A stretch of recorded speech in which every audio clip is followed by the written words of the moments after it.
بسم الله الرحمن الرحيم الحمد لله رب العالمين والصلاة والسلام على أشرف المرسلين سيدنا محمد وعلى آله وصحبه أجمعين وبعد.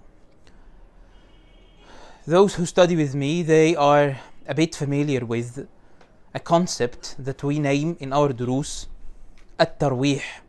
Whenever I say tarwih, this means that this is some sort of a break that separates the real dars from the next part that will include some benefits, some ilmi benefits and things related to al-ilm but not necessarily typically related to the topic that we were discussing.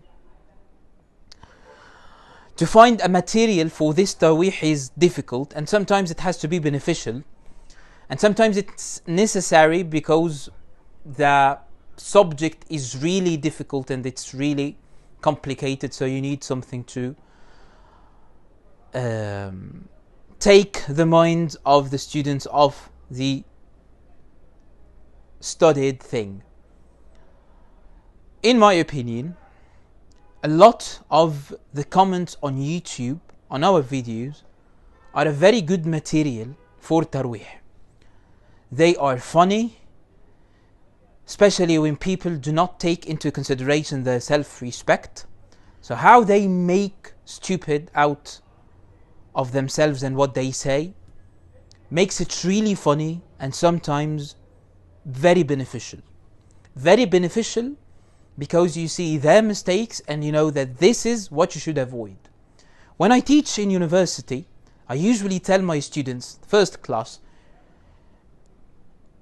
I usually do this and I find it really beneficial. My first class is how to fail in my courses, so that they learn that these things should be avoided.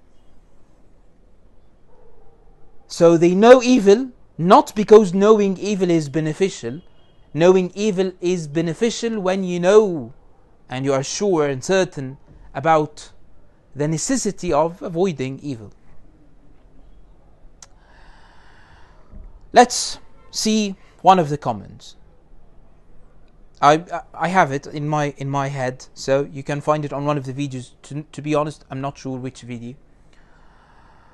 And I told the admins to leave these comments as long as they are not insulting, to leave these comments, but I'm not sure if they are listening to me because they know better than me when it comes to YouTube and social media in general.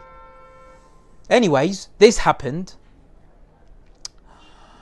It was something about the Salafiyya and Hanbali being far away from the contemporary Salafi sect, something like that.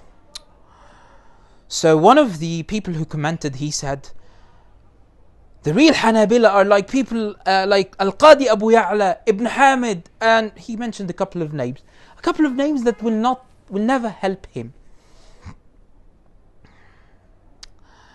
Let's talk about Al-Qadhi Abu Ya'la, Shaykh al-Madhab, the most important person after Al-Khallal, a turning point in the Hanbali Madhab. This might be the most important person he was the most important figure in the Hanbali Madhab till Ibn Qudama wrote his books. Al-Qadhi Abu Ya'la. And unlike some of the Maliki shuyukh that we respect, because they do not know about the Hanbali Madhab, they said that the Hanbali Madhab in fiqh started with Ibn Qudama al-Maqdisi. See the books of Abi Ya'la al-Qadhi, see how he was important in the madhab. Read the introduction of At-Tahbir, Sharh At-Tahrir by Shaykh al-Qadhi Alauddin al-Mardawi radiyallahu anhu.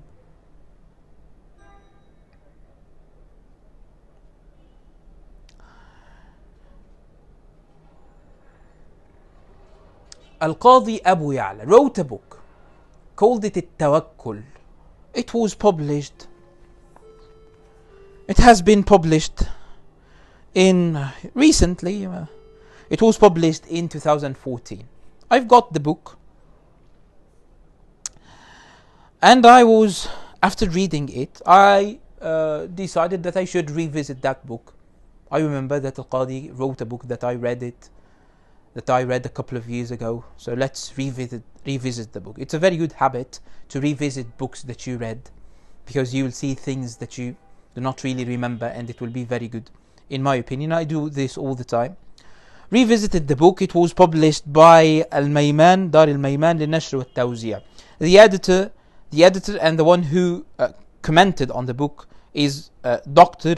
Yusuf ibn Ali الطريف أو الطريف, أستاذ العقيدة المشارك في كلية الشريعة والدراسات الإسلامية جامعة القصيم University. So like a professor there or something.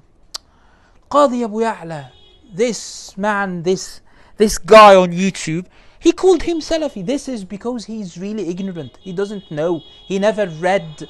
He doesn't really know about the mazhab. He knows something. You know what? And this is common in a lot of languages. This meaning, half a scholar is worse than an ignorant. More dangerous than an ignorant. Our brother is definitely half knowledgeable. And this is much worse than an ignorant person. An ignorant person is empty. He waits for you to give him something. Anyways, in this book, edited by a Salafi in Al-Qasim, in Saudiya, Shaykh Al-Qadhi Abu Ya'la dedicated a chapter or a part of the book, and he named it فصل في صفة المريد. He doesn't mean this type of al-murideen, you Sufi. He means something else, like the good type of al-murideen. Okay, your opinion. It's just your opinion. How did the editor react to this? He first explained what Sufiya mean by al-murid. Brought things that Shaykh Ibn Arabi or Ibn al-Arabi said to explain what it means.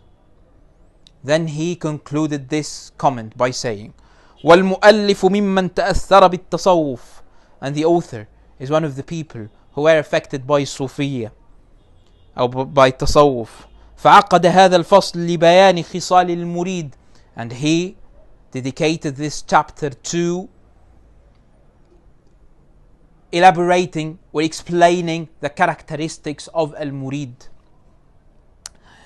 لأنه يرى بأن المريد يجب أن يكون أكثر الناس توكلا على الله. He says that the murid should be the one who relies most on Allah subhanahu wa ta'ala.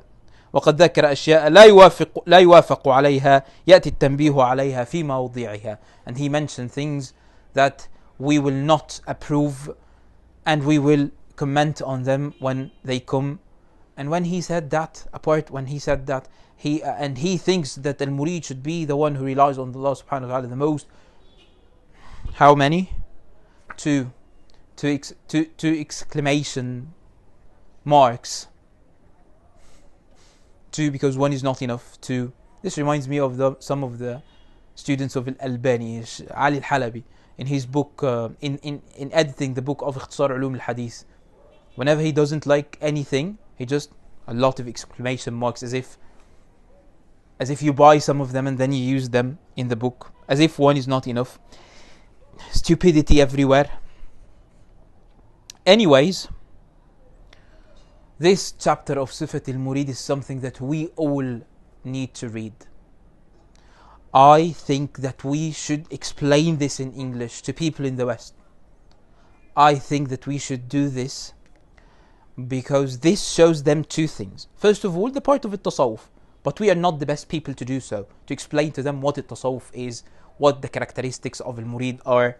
We are not doing this because we are the best to do it, but we are doing this because we are Hanabila, and this is mentioned by Al-Hanabila, and we need to show people that this is the Hanbali mazhab, and these are the figures in the Hanbali mazhab. I hope this teaches us something. Have patience before your foolishness makes you say and do things that you will definitely regret in the future, if you ever get the blessing of having a bit of self-respect. Worse than that, you will never regret them, because you will never realize how bad and stupid they were when you did them. والله تعالى أعلى وأعلم، وصلي اللهم على سيدنا محمد وعلى آله وصحبه وسلم، والحمد لله رب العالمين.